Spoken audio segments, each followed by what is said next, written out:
Jagdpanzer, German for hunting tank, is a name given to German self-propelled anti-tank guns. It typically refers to anti-tank variants of existing tank chassis with a well-armored casemate fixed superstructure, mounting an anti-tank gun with limited traverse in the front, and usually classed by the Western Allies of World War II as a tank destroyer. History: the Jagdpanzer designs followed on from the more lightly armored Panzerjäger designs, which took an anti-tank gun and mounted it on top of a tank chassis with supplementary armor fitted around the gun crew. Also, a lot of experience was gained from the Sturmgeschütz series of assault guns for infantry support, which already used heavily armored casemates completely enclosing the vehicle's crew. Although they were associated with the artillery, they were very often used in the anti-tank role.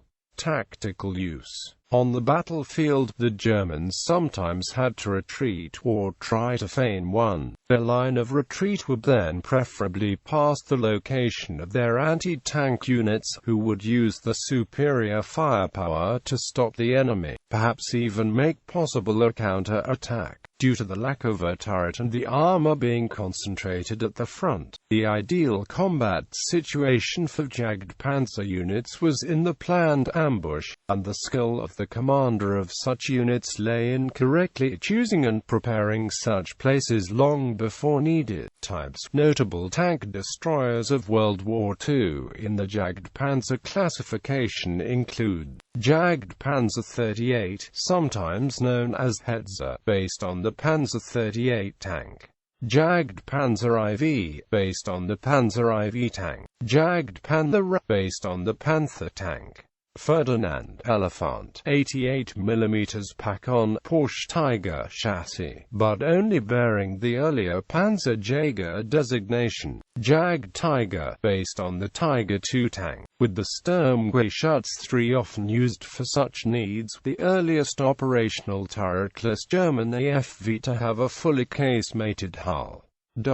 Post-war: after the war, the name Jagdpanzer was kept in use in the Bundeswehr for a number of armored vehicles used for anti-tank duties. This included the casemate-style cannon in Jagdpanzer carrying a 90mm gun and the Raketen-Jagdpanzers. The first Raketen-Jagdpanzer was the Raketen-Jagdpanzer 1, built on the chassis of the SPZ Lang HS-30 and armed with SS-11 missiles. The Raketen-Jagdpanzer II was built on the same chassis as the Kanonen-Jagdpanzer, but was equipped with 2 SS-11 launch rails instead of carrying a gun. Later, the Raketen-Jagdpanzer II and the Kanonen-Jagdpanzer were upgraded to Jaguar 1 and Jaguar 2 tank destroyers armed with Hawk-to-tow missiles.